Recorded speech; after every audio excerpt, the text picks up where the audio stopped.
Hey everyone, this amazing ESO Network show is brought to you by our fine sponsor, Amazon.com. Please remember to shop Amazon for all your geeky needs, no matter what time of the year it is. All you need to do is go to esopodcast.com/ESO Amazon, or click on the Amazon banner on the ESO Network webpage to go to our e-store. It's the best way to shop and the best way to support this program, and it doesn't cost you anything extra. Okay, that's enough of me babbling for now. Now on with your regular scheduled show. Hey guys, are you looking for a new podcast to listen to? Something a little on the geeky side, but lots and lots of fun with some crazy dudes? Well, have I got something for you. It's called the Vitamin Geek Podcast. I'm the host, Corey Keelan, and I'm here with my friends Eric Williams. What's up? Patrick Sykes. Greetings, everyone. And Michael Zippy Miller. Hey there. We're going to talk about all kinds of stuff. Horror movies, science fiction. We love Star Wars. Who doesn't love Star Wars? If you don't like Star Wars, get the hell off of here. Check us out, man. Vitamin Geek Podcast right here on the ESO Network. It's all part of the plan.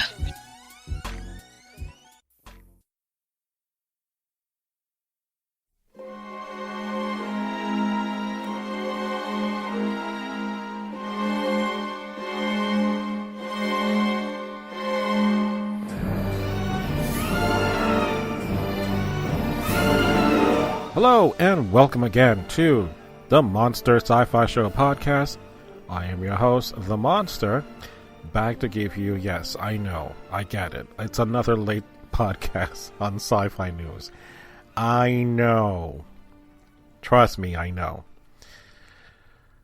So, it is now, by the time I guess this release, maybe Wednesday, which is going to be at least 5 days old. But nonetheless, it's still valid information that you, the listener to this podcast, have chosen to listen to. So, let me get into a couple of quick tidbits. So, a couple of things. Netflix has canceled Sense8, which I've only seen the first episode, which I liked, and I really should have gotten into it. But again, there's just way too many things that are out there to watch, and I was hoping to eventually catch up. But nonetheless, only 2 seasons of Sense8.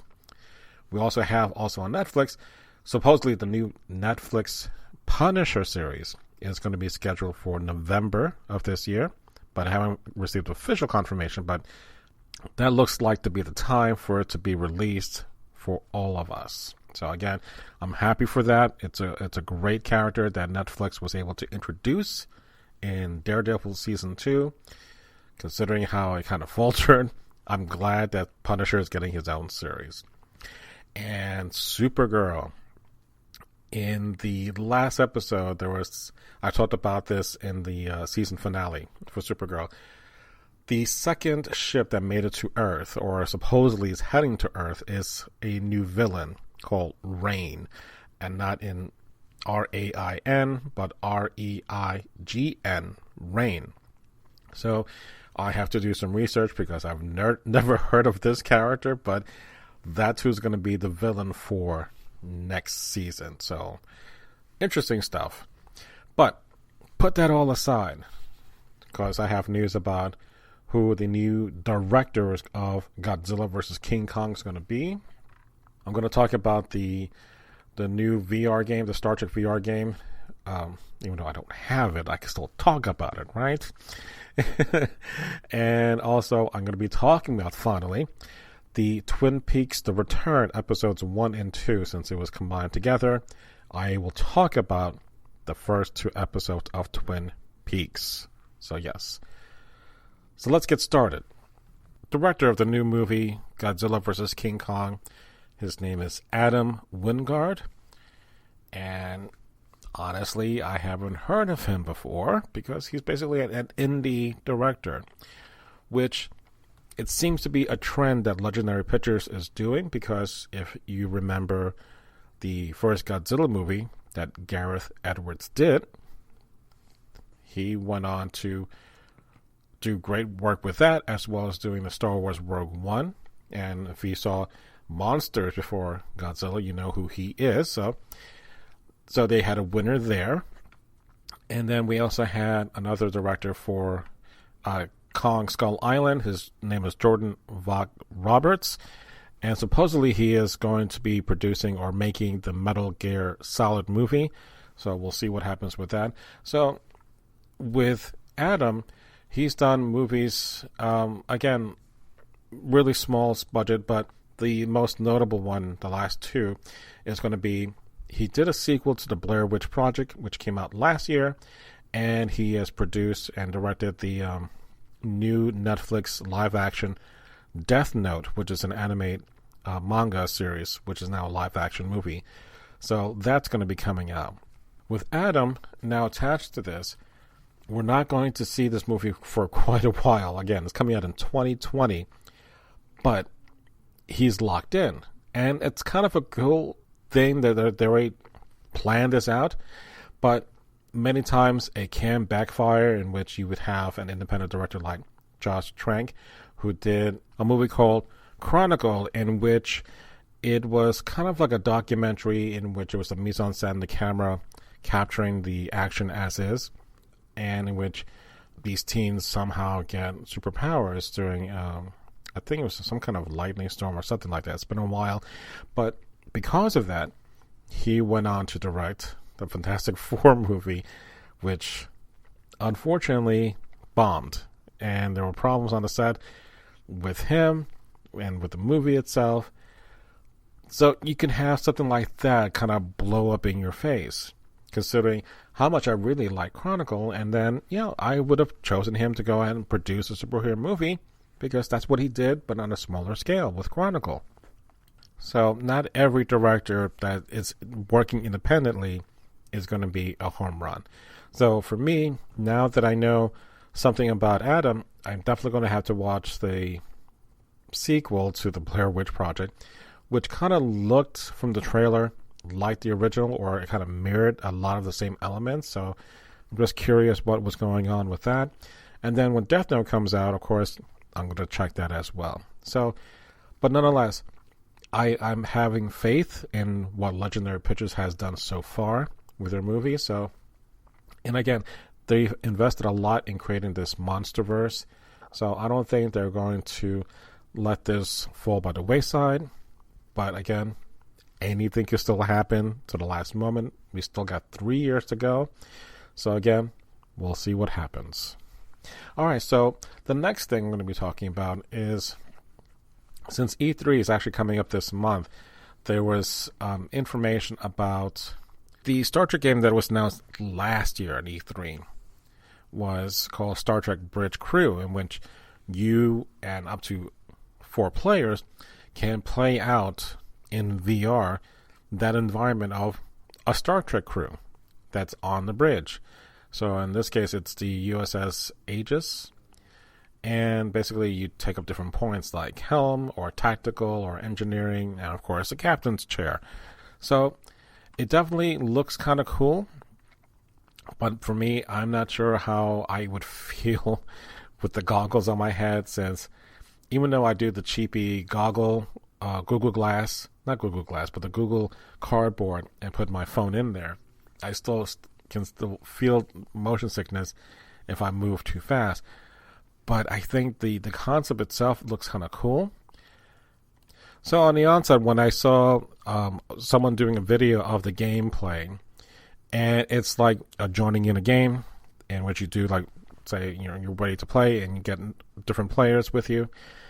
You're talking to them in real time, and I guess then you decide what you're planning to do, or what's the role of everyone in as far as the gameplay. So basically, it's Dungeons and Dragons, but you're doing it virtually. And this just happens to be the Star Trek universe, which, oddly enough, I forgot to mention, there is a Borg edition Star Trek Dungeons and Dragons kind of game system, which I really would like to play and get that, because it's a really cool case. Like, the whole thing is a Borg cube, and then you pull out and you get the DM screen, and then all the information, all the cards and the dice. Looks really cool. All right, so enough of that. Going back to the game itself. Now, since I don't have a PS4 or any of the other consoles that plays this game, I'm just relying on someone else's experience. And from what I'm looking at, it looks fantastic. It really does. I mean, you cannot feel any more immersive than what you're dealing right now. Now, of course, with, again, my situation of being motion sickness very easily, I'm sure you can minimize the swishing of back and forth with your head. But nonetheless, the other question I have is, because I have glasses, how much of that is going to be a problem? Because, watching, let's say, a 3D movie, having that on top of my glasses actually does give me a headache, not because of the 3D, but because of the pinching on the side of the head. So again, I have to see which headgear works best and for what the gameplay is going to be. So it doesn't look too aggressive in the gameplay other than you're limited to your movement. So you're not over exaggerating or having to fight a lot of things at the exact same time. And if there is, which I don't see yet in the gameplay, I'm sure it's not going to be like I'm sure it's not going to be at breakneck speed in which you're constantly moving your head left and right or up and down or whatever it is, because then that will ruin the gameplay. But again, looking at the VR side, who would not want to be in that situation? I know I would be. And if it's an open world, that'd be kind of cool. Like, for example, like No Man's Sky mixed with Star Trek, in which it's endless. And if it does that, that's what I would be really gung-ho for. So if you have, a good crew that you like and you come back again and again and meet up for different adventures, that's kind of cool. But if it's going to be specific to missions that are tied in which the gameplay only goes forward like a linear fashion, then maybe, I'm not one to complete any kind of video game. I suck at it to begin with, especially now as I'm getting older. So I don't see myself spending that many amount of hours and just completing a game from beginning to end, and then that's it. I'd rather have something that's open, like No Man's Sky, and just keep it forever going. So, and best of all, you can play this as a one player as well. Of course, I think you have to kind of hop around to different stations, so you're kind of telling yourself what to do, whatever. But nonetheless, I'm going to see as E3 comes closer if I can get more information or contact my cousin, since he has the gear for that, and get his thoughts on it. So if I do, I'll play that on the next podcast.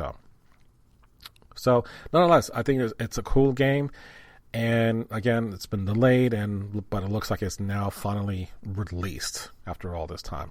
So in about 2 weeks, E3 will happen, and I will do my best to give you a review of the major things that I saw.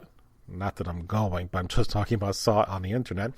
And talk about the usual suspects, the Microsoft and Sony, and a couple of independent game makers. So enough of that. All right, so since I'm at work, I'm going to take a break because I have to finish up watching the Twin Peaks first 2 episodes. But when I do, I will give you my take on what it's all about.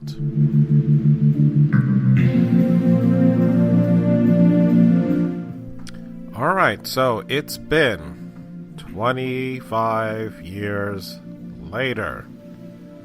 That's a long time. That's practically half my life 25 years ago. I was 25. Imagine that. So, a lot has happened since that time in which I watched the first 2 seasons of Twin Peaks when it was on regular TV. ABC was the one that played it. There was no internet at that time, so it was must-see TV. Even though that's the wrong channel for that. That was NBC, I think. Must-see TV. Anywho, so I love Twin Peaks. First season was amazing. The cast of characters for television was really unprecedented. And then the whole mystery about who killed Laura Palmer was kind of resolved pretty early on in season 2, because one of the notes that I guess ABC were trying to get more viewers is that this is going on way too long and you're not resolving anything. Well, when they did that, they then had to come up with another storyline to kind of continue season 2, and it really kind of floundered after it was revealed. And of course, spoiler alert, if you have not seen Twin Peaks, that the killer of Laura Palmer is her father, Leland. But technically, he was possessed by a killer spirit named Bob. Flash forward to the end of the episode, or the end of the season 2. We have Bob inhabiting the body of Agent Cooper. And when Cooper sees himself in the mirror, he smashes his forehead, and then we see the image of Bob in the cracked mirror. And then Agent Cooper, who is bleeding and is laughing. And that was it. So we do get, in the beginning of Twin Peaks: The Return, the scene in which, prior to the season ending, he has a vision, or he's in the Black Lodge, in which he sees Laura Palmer, and he is told that he will see her again in 25 years. So hence the series now 25 years later. So I had no idea this would ever happen, but it did. I watched the Twin Peaks Fire Walk With Me, in which is the prequel to Twin Peaks. I listened to the audiobook for Agent Cooper, which is the tapes he recorded to his assistant Diane. I also read the diary of Laura Palmer. I love the music by Angela Badalamenti, Julie Cruz singing the theme song Falling, which is what you hear in the beginning of the Twin Peaks series. So, going into this, after so much time has elapsed, will I still remember what had happened? Well, right off the bat, again, this is just the first 2 episodes. We kind of get the replay of that scene that we saw in season 2 at the very beginning. And then we have a couple of flashbacks to when you see the girl, a high school girl, running in the courtyard, screaming, because they just found out that their classmate Laura Palmer has been killed.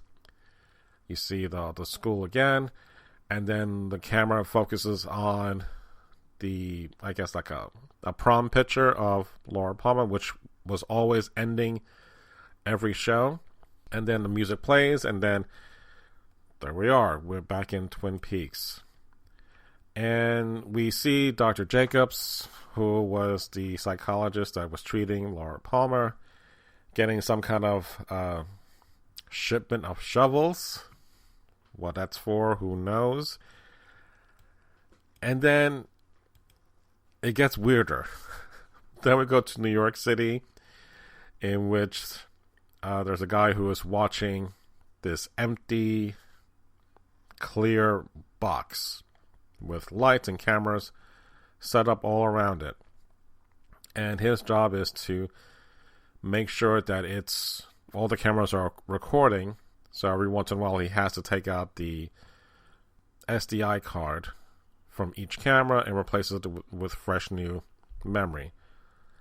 And all he does is that he is to watch that box. And it just lingers, like creepy David Lynch lingering. You don't know what the hell it is, but it's kind of like, if you know his style, he likes to linger and he likes to have images and sound play till its full hilt. So it does come into play later on, which I'll get to in a moment. But there is, I guess, a friend of his who is interested in him. She tries to visit him one time to watch whatever this is. It's in that loft area, but the security guard tells him he can't.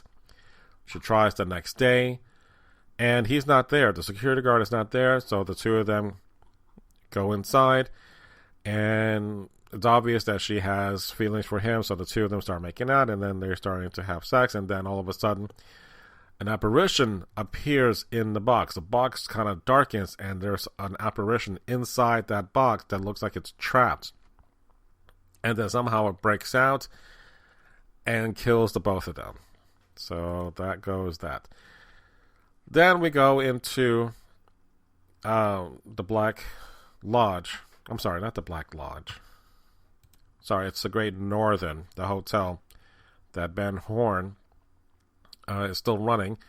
And we see, I guess, a new character. I don't remember his brother. His name is Jerry. And Ashley Judd is in it as his secretary for Ben. So, like, okay. We'll see how that goes. And then we kind of flash forward a bit. We get Lucy back at the police department. And very much in keeping with her character, being slightly off, if I want to be nice about it. But again, I used to have a crush on Lucy just because I liked the actress. And there was some kind of insurance agent that was looking for her, looking for the sheriff. And she was asking the question, well, which one do you want to see? The sheriff that called out sick or the sheriff that is out fishing? Which, all right, Lucy, just I'll let that be. But then after that, we get into this night shot and this creepy music and this car that's driving in the woods, and we get our first take of the Dark Agent Cooper. It's kind of weird because he's got long hair, he's got black eyes, and he's going to some shack to meet with a couple of people, and he looks oily. I'm going to be nice about it. So it looks weird, but basically, I guess 25 years later, the killer Bob is what is still inhabiting Agent Cooper's body. So he's definitely not himself. So there is this next scene in which I'm not sure how this will tie in. There's a woman who was found to be killed in her apartment, and her eye was shot out, but her head was not on the body that they found in the apartment because it belonged to someone else. And it looked bloated, but it looked like to be a male body with a female head. So, again, it gets even more convoluted as to who committed this murder and how this is all tying into Twin Peaks. I still don't know. But as the story progresses, we do get a scene with Deputy Hawk getting a call from the log lady, who is basically making sure that he's being careful, but something is happening in which he says that he's been missing, or there's some kind of connection that he's out in the woods looking for something. So again, when I'm watching this, it gets even weirder because then we finally go back into the Black Lodge and we see the much older now Laura Palmer and much older Agent Cooper. And of course, they're doing the whole kind of like backwards talking, or at least their actions are going backwards where they're talking normally going forward. So it's always distraughting to watch something like this. And then we get this talking arm thing. It was like just the nerve endings of an arm with a kind of like a brain thing. So it gets even more confusing and more creepy. But basically, it seems as if Agent Cooper is looking to get out. But I guess he can't because the doppelganger is not the Killer Bob back in the Black Lodge, but I think he was supposed to go back. For what reason, I don't know. And it gets weird because before we get that scene in which the guy and the girl that were killed, that were watching the box, Agent Cooper kind of flies into that box. Of course, no one's there to see any of this. And he's hovering in there, so I guess he is trying to break over or cross over to the other side. I'm sure it will make sense eventually. But then we kind of flash to the bar that has seen, I think it's the Double R bar, if I remember correctly, that is in the original series. And we have Shelley and James Hurley. Of course, they're much older now, but they're at the Roadhouse, and they just have like a quick moment. And then in the background, you hear a band called the Chromatics playing their song called Shadows, which I really, really like a lot. Just like when Julie Cruz sings, and she was actually in the series for season 2. I love that song that she played, but this song is very much in keeping with the tone with Twin Peaks. And honestly, after just watching the 2 episodes, and really the second episode really gets more creepy because of the whole Black Lodge scene. Okay, it's weird, like David Lynch. So if you know his stuff, and if you watch Twin Peaks, it's still on the exact same level, but you don't know where this is going to. Because, except for a couple of quick shots in Twin Peaks, for the most part, we don't see a whole lot of characters that we've seen from the past shows, except for, again, Agent Cooper, and actually Leland makes an appearance also in the Black Lodge.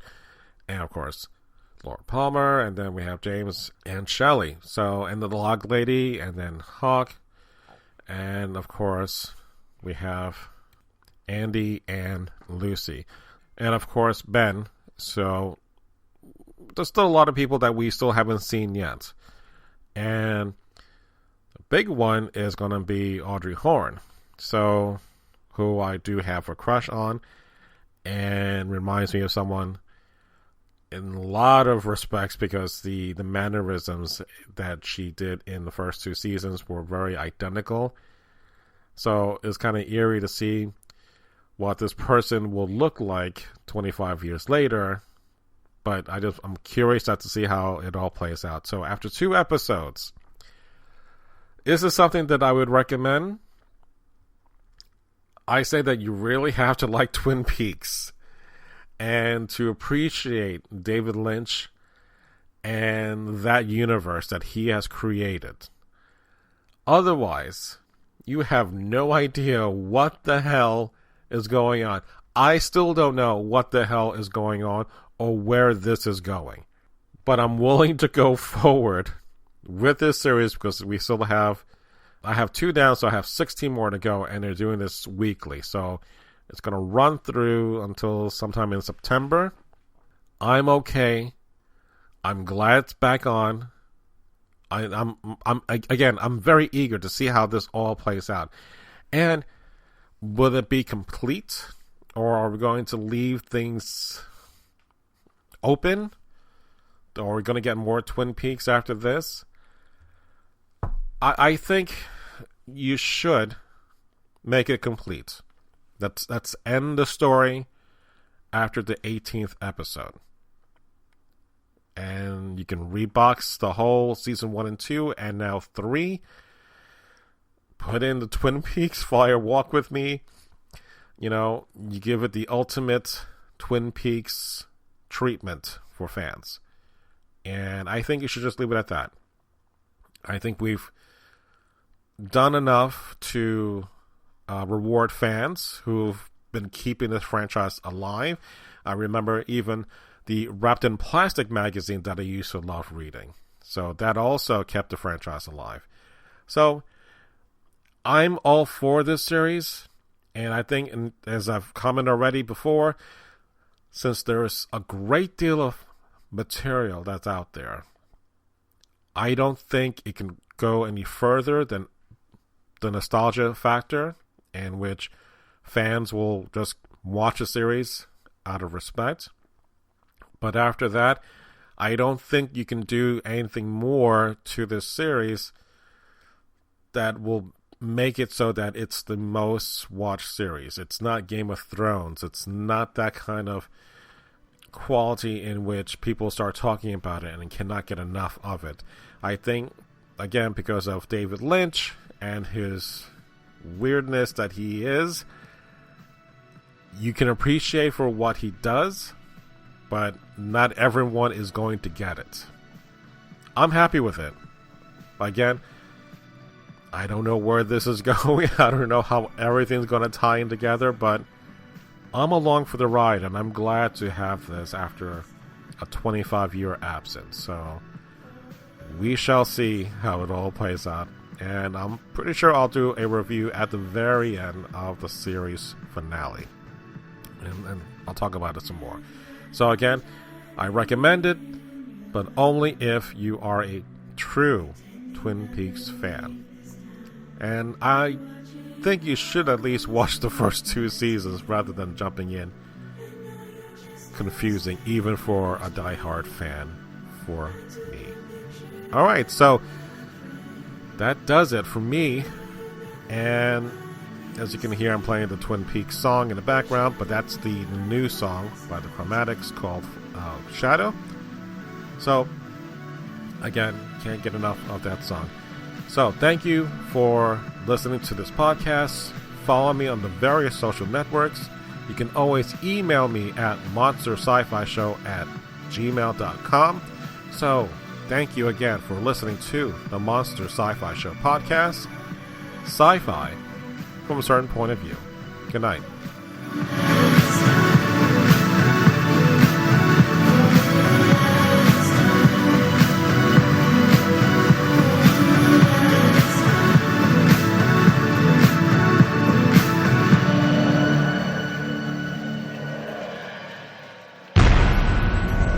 This has been a broadcast of the ESO Network, your station for all things geek, classic, current, and beyond. Be part of the crew at ESONetwork.com.